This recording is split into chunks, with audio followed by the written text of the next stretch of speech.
O governador de Minas Gerais, Romeu Zema, passa por Santa Catarina, onde participa de eventos, tanto do Novo em Santa Catarina neste sábado, mas também participa de outras atividades, como a CIF, por exemplo, que é um setor empresarial onde ele conhece muito bem. Antes disso, automaticamente fez uma visita ao Grupo ND e concede uma entrevista. Governador, obrigado pela presença e pela entrevista nesse primeiro momento. Prazer é todo meu, PC, estar aqui com vocês. Mais uma vez aqui em Santa Catarina, um estado que eu admiro tanto.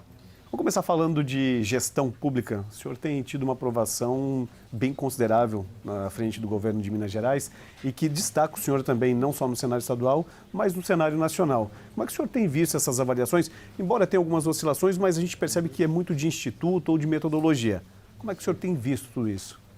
Bom, PC, eu considero a minha satisfação, o índice de satisfação do mineiro como, na minha opinião, excelente, porque eu ainda estou administrando um estado que foi quebrado pelo PT no passado, que ainda passa por sérias dificuldades financeiras e com 853 municípios, é um estado que tem uma diversidade muito grande. Santa Catarina é um estado bem mais homogêneo, mas o sul de Minas é como São Paulo, o norte como a Bahia, o sudoeste como o Rio de Janeiro. Então, um estado bem mais difícil de administrar. Eu falo que você ter 40% de aprovação em Minas, talvez é o equivalente a ter 60%, às vezes, em outros estados que não são tão complexos. E com essa dificuldade financeira. Mas hoje o estado tem crescido todos os anos acima da média Brasil. Vamos completar agora, na virada desse mês, 1 milhão de empregos formais com carteira assinada criados na minha gestão. E isso faz com que Minas, juntamente com Santa Catarina, seja um dos estados com a menor taxa de desemprego do Brasil.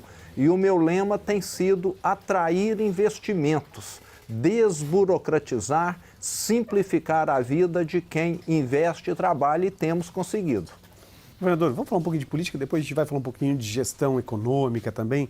No campo político, o senhor está no Novo desde 2018, concorreu ao governo do estado, ganhou. E em alguns momentos o senhor teve até alguns desconfortos internos dentro do partido, mas acredito que o senhor tenha superado e o senhor se mantém muito firme no Novo hoje, defendendo toda a ideologia do partido.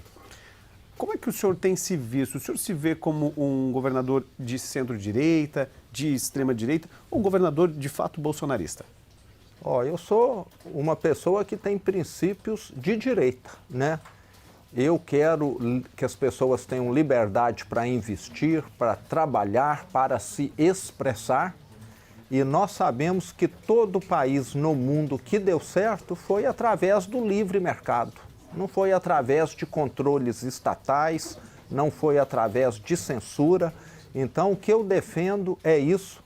Mas vale salientar, pensei que eu não sou político de carteirinha, não sou político profissional, eu fiz toda a minha carreira no setor privado, abri lojas em 470 municípios, a grande maioria em Minas Gerais, passei boa parte da minha vida na estrada fazendo esse trabalho e sou governador hoje por causa do PT ter feito o desastre que fez em Minas Gerais. O PT arrasou, liquidou com Minas Gerais. Salário atrasado, 13º parcelado em 10 vezes, municípios todos sem receber o repasse do ICMS, do IPVA, do Fundeb, os municípios quebrando, a saúde sem medicamento, as escolas sem merenda escolar. E eu falei, não dá para tolerar isso aqui. Além do PT em Brasília, o PT lá em Minas. Então, aqueles anos de 2015, 16, 17 e 18 foram ruins para o Brasil e pior ainda para Minas Gerais. Então, eu fui governador por causa desse inconformismo que eu tive naquela ocasião. Bom, a gente falou da sua aprovação e os números têm demonstrado que o senhor está muito ativo na política brasileira, mineira e brasileira. E existe aí um clamor pelo seu nome que surge em pesquisas, mas também por parte do povo mineiro. 2026, seu nome é cotado à presidência da República. O senhor iria candidato caso Jair Bolsonaro não fosse candidato? E se houvesse um pedido dele? PC, em política, pelo pouco que eu participei, 7 anos só que eu tenho convivência com a política, eu já percebi uma coisa: tudo se resolve na noite do último dia. É que a pessoa vai decidir se é ou não candidato, que a pessoa vai decidir se vai se aliar a alguém ou não vai.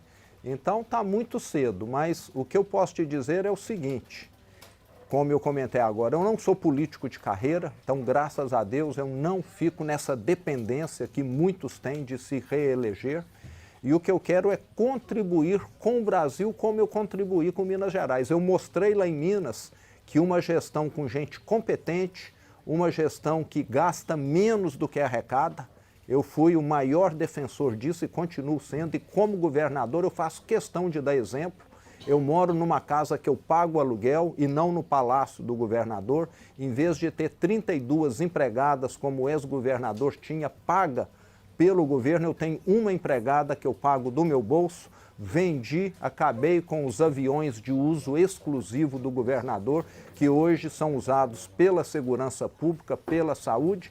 Então eu acredito nesse Estado que serve o pagador de imposto, e não num Estado que quer submeter o pagador de imposto a ficar pagando sem ter o devido serviço de volta. Mostramos em Minas que é possível fazer, e na minha opinião o Brasil precisa seguir nessa linha também. Nessa sua posição dá para perceber que o senhor cogita a possibilidade de ser candidato. Agora, a gente passa um cenário muito atípico essa semana, que é essa ação da Polícia Federal, por meio de decisão do STF, que pune e restringe o ex-presidente Jair Bolsonaro a diversas ações. Ele tem pedido muito pela anistia. E o governador Tarcísio de Freitas já mencionou que se ele fosse eleito presidente, caso quisesse ser candidato, que depende muito de uma decisão dele ainda, ele daria o indulto ao ex-presidente. Como é que o senhor vê esse posicionamento? O senhor também garantiria, diante do que o senhor tem acompanhado e sendo tão leal a Jair Bolsonaro como o senhor é? Eu daria o indulto a ele e todos aos outros que estão sendo perseguidos. O que está havendo no Brasil hoje, PC, é uma perseguição política. E me parece que os bandidos, de fato, já têm indulto desse governo, porque assassino, estuprador, está tudo solto aí na rua hoje. Me parece que há uma inversão de valores total no Brasil hoje, e nós temos assistido essa perseguição. Esse governo, em vez de olhar pelo para-brisa, ele está olhando pelo retrovisor.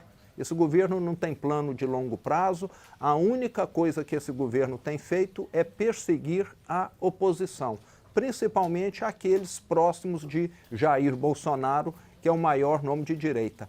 É lamentável o que aconteceu hoje com o ex-presidente Jair Bolsonaro, claramente uma perseguição política, uma tentativa de imobilizar a oposição. Mas eu tenho certeza que o ano que vem, em 2026, o brasileiro vai saber votar muito bem para corrigir essas injustiças. Assim como o seu nome, surgem outros que a gente já citou. Um é Tarcísio de Freitas, governador de São Paulo, tem Ratinho Júnior, tem o Caiado, que tem já movimentado, esteve em Santa Catarina no ano passado, já fazendo essa pré-campanha. Se caso surgisse um desses outros nomes para a presidência da República, o senhor, já num futuro breve, cogitaria a possibilidade de ser senador por Minas Gerais? Eu não tenho, PC, muito perfil de legislativo. Durante toda a minha vida eu fui executivo, né, de chão de fábrica mesmo, continuo tendo essa postura como governador de Minas Gerais. Já estive em mais de 420 municípios na minha gestão, vou para conversar com o produtor rural, com o vereador, com o prefeito, com o empresário, para ver a situação das estradas. Boa parte dessas viagens são feitas de carro, e eu gosto de estar acompanhando a vida real. E não me sinto muito confortável dentro de um parlamento debatendo legislação. Acho que tem gente mais bem preparada para isso. Vamos falar do presidente Lula. O senhor já fez críticas aqui, apontou alguns cenários, mas claro que ele tem dito que é candidato à reeleição, estaria na reeleição 2026. O senhor acredita que ele vá mesmo? A idade talvez não ajude muito, a questão de saúde que acaba apertando um pouco, ou é um blefe? Eu até acredito que sim, e posso dizer que a esquerda, como não tem essa visão de longo prazo, como não costuma, né, preparar sucessores, não tem muita alternativa a não ser o nome dele. E fico muito satisfeito da direita ter diversas opções. Inclusive, isso seria bom já para no primeiro turno deixar claro que os partidos com um alinhamento mais à direita, terão uma maioria dos votos que com certeza vai levar aquele que ganhar no primeiro turno para um segundo turno com a vitória com uma folga até maior do que na última eleição. O senhor falou de injustiça do STF em relação ao ex-presidente Jair Bolsonaro. Ele defende ter maioria e tem falado abertamente sobre isso no Senado para tentar construir uma nova política de adesão e de ingresso dos ministros. O senhor acredita que, caso surja uma possibilidade, o senhor mude de ideia lá na frente? O senhor mesmo falou que tudo muda na última noite, na véspera. O senhor entraria nesse grupo, nesse pacote de rever os conceitos de ingresso no STF aos ministros? Com toda certeza. Eu falo que o Brasil, PC, precisa de rever a sua governança. Nós precisamos corrigir alguns pontos hoje que têm tornado o país quase que ingovernável. E um deles são decisões como essa atual do IOF, em que o STF acaba julgando, né, desconsiderando uma decisão do Congresso. O Congresso é soberano, foi eleito por milhões e milhões de brasileiros para poder representar o povo. E o STF falando, não vamos aceitar essa posição do Congresso. Então, está claro que não está funcional o nosso governo atualmente. Se o senhor vê uma disputa aí dos poderes, seja legislativo, executivo e judiciário, precisa rever esse conceito também e parar de disputar espaço, cada um, embora esteja no seu quadrado, mas interferindo um em outro? Sim, está tendo interferência excessiva e isso causa desgaste, isso causa imprevisibilidade. Eu estive ontem com representantes do setor financeiro em São Paulo, ninguém sabe como calcular o IOF dessas últimas semanas. Ninguém chegou a uma conclusão ainda devido a essa decisão que foi tomada agora. Bom, o senhor falou de IOF, temos que falar de economia, não tem como fugir. E nós fomos surpreendidos com a decisão de Donald Trump em taxar o Brasil, embora ainda seja para agosto, mas já reflete no país também. Como é que o senhor vê essa situação, e o senhor tem se pronunciado em relação ao caso, e que Minas perde muito, principalmente na questão de produção de aço? Sim. Minas perde muito não só com aço, como também com café. Nós somos o maior exportador de café do Brasil e um dos grandes compradores é os Estados Unidos. Mas essa questão, em resumo, eu posso dizer que é a seguinte: temos um presidente, de certa maneira, desastrado, que fica agredindo gratuitamente um dos maiores clientes do Brasil, que é os Estados Unidos, se aliando a inimigos dos Estados Unidos, como Cuba, Irã e vários outros, e esquecendo que o Brasil precisa vender para os Estados Unidos. Agora, nada justifica o que o presidente Trump fez também. O presidente deveria ter retaliado o governo do Brasil, os governantes do Brasil, e não o povo brasileiro, como está acontecendo. Então, é uma situação agora difícil de ser resolvida, mas eu estou confiante de que assentar numa mesa, dialogar, expor as suas posições, seja o correto. E se o nosso presidente não concorda com a posição do presidente dos Estados Unidos, ele deveria ter ido lá, porque tem aquele ditado: roupa suja se lava em casa. E ele ficou lavando na rua, falando mal de um país que sempre foi aliado do Brasil. E nós temos de lembrar que o Brasil é um país cristão, um país ocidental, que sempre caminhou junto com Estados Unidos e países europeus. E que agora, com o presidente Lula, está procurando outro tipo de país, aí, geralmente ditaduras, o que demonstra, né, o tipo de visão que ele tem. Eu quero ir para a sua participação aqui em Santa Catarina, mas essa sua fala me chama a atenção sobre essa falta de diálogo. O senhor acredita que o Legislativo e o próprio Planalto precisam se aliar nesse momento para tentar equacionar esse problema e evitar um prejuízo para a nação inteira? Precisam, né? Quando o setor público não funciona adequadamente, não está bem lubrificado, quem paga a conta é o brasileiro, ou o mineiro, ou Santa Catarinense aqui, porque as decisões são adiadas, cria-se uma série de problemas que prejudicam o funcionamento da economia. Esse aumento do IOF agora. Já vi notícias hoje que as passagens aéreas vão aumentar de preço exatamente por causa do IOF. As companhias aéreas são altamente endividadas, vão ter um custo maior e vão ter de repassar isso para o preço. Então, essa questão de que aumento de imposto não reflete no preço, é balela. Eu já venho do setor privado, no cálculo de preço que toda empresa utiliza, tem lá o valor do imposto. Na hora que o imposto sobe, o preço aumenta também. Então, dá para ver que essa briga, que muitas vezes vai pelo lado da vaidade ou pelo lado ideológico, a conta quem paga é o povo. E nós tínhamos de ter um governo federal que desse o exemplo, um governo que reduzisse as despesas. O grande problema do Brasil hoje, PC, chama-se gastança do governo federal. Inclui a primeira-dama nesse pacote? Todos que estão lá, todos que estão gastando. Se ela está gastando, e parece que está incluída também. Ministros. Qual que é o país do mundo que tem mais ministérios? 39? Brasil. Sabe qual que é o estado do Brasil que tem menos secretarias? Minas Gerais, 14. Então eu gosto de equipe pequena, enxuta, com gente competente. E o Brasil, com essa gastança, provoca inflação, provoca uma das taxas de juros mais altas do mundo, que faz com que a dívida pública suba, e o resultado está aí. Juros altos prejudica quem? O pobre ou o rico? O rico tem dinheiro aplicado, ele vai ganhar mais ou menos? Vai ganhar mais. O pobre financia o celular, financia a moto, ele vai pagar mais ou vai pagar menos? Vai pagar mais. Esse governo que fala que gosta de pobre, a bem da verdade, está mandando conta para o pobre, só que às vezes o pobre não acorda e não sabe fazer conta. Mas ele é que está pagando essa conta do IOF e dessa gastança do governo federal.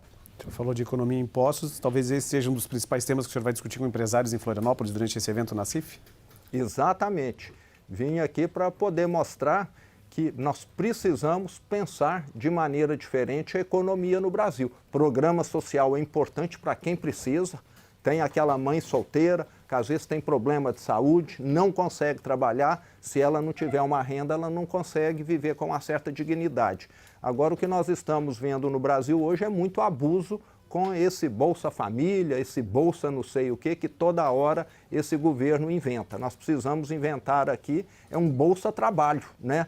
Dá recurso para quem está trabalhando, para quem está se qualificando. Em Minas nós temos trabalhado muito nesse sentido, mostrando para as pessoas que elas podem ter independência, que elas podem ter autonomia e elas querem, PC. Hoje o brasileiro está cansado de ficar dependente de governo, de auxílio de Estado. O brasileiro quer ter essa dignidade de ele traçar o futuro dele. E esse governo federal ainda não percebeu isso, não. Então são dois eventos. O senhor participa do evento na CIF e também participa de um evento estadual do Novo, que é para reafirmar o compromisso, apresentar novas lideranças, inclusive com nomes de pré-candidatos. Esse evento do Novo reforça também a sigla em Santa Catarina, já com uma visão de futuro em ampliar a representatividade na Alesc, mas também talvez a gente crescer aí no campo federal? Sim.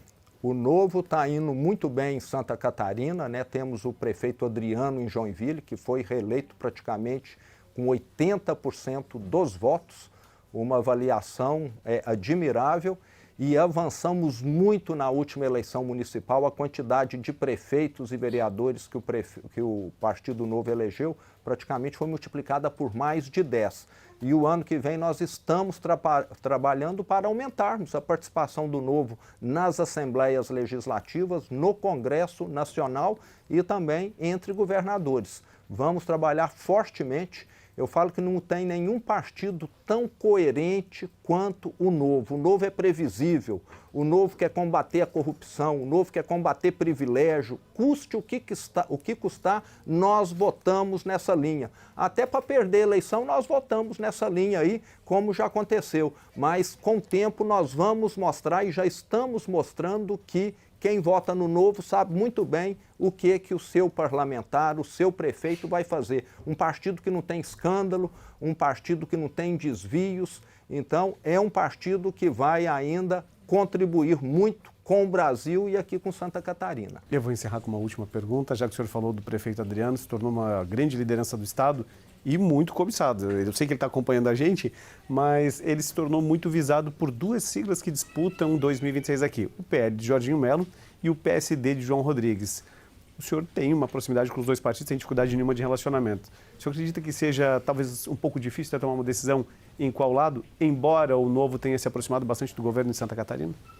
Sim, pelo que eu acompanho, o prefeito Adriano está bem próximo do governador, já está quase que num diálogo avançado para poder apoiá-lo o ano que vem numa reeleição. Mas o Adriano ele tem esse espírito do novo, esse espírito de querer mudar a política que a gente vê no Brasil, com muitos erros, distribuindo privilégios, fazendo negociações que não deveriam acontecer porque não são republicanas. Então, eu vejo que o Adriano está bem confortável no novo, como eu estou também, e eu digo que esse processo de mudança política no Brasil, PC, é um processo de longo prazo, não é uma eleição nem duas que vão resolver os problemas de um país do tamanho do Brasil, não. São muitas eleições e eu acredito nas mudanças graduais e consistentes. E é o que o Partido Novo tem feito. Esse vendedor de milagre que às vezes chega aí querendo um mundo novo amanhã, perfeito, isso não existe. As mudanças são sempre difíceis. Qualquer um que é assalariado e que construiu uma casa própria sabe o quanto é difícil ou construir ou pagar o financiamento em 30 anos. Então, uma mudança no Brasil vai nessa linha aí. É trabalho de décadas, mas nós estamos no caminho certo. Talvez essa seja a sua reflexão melhor para fechar nossa entrevista, que é a reestruturação de governos como o financiamento de uma casa em 30 anos. Governador, obrigado pela presença, pela entrevista, sucesso para o senhor cada vez mais lá em Minas e que 2026 seja aquilo que for melhor tanto para o senhor quanto para todos aqueles que lhe circundam. Muito obrigado, foi um prazer estar aí com vocês. Obrigado. Grande abraço.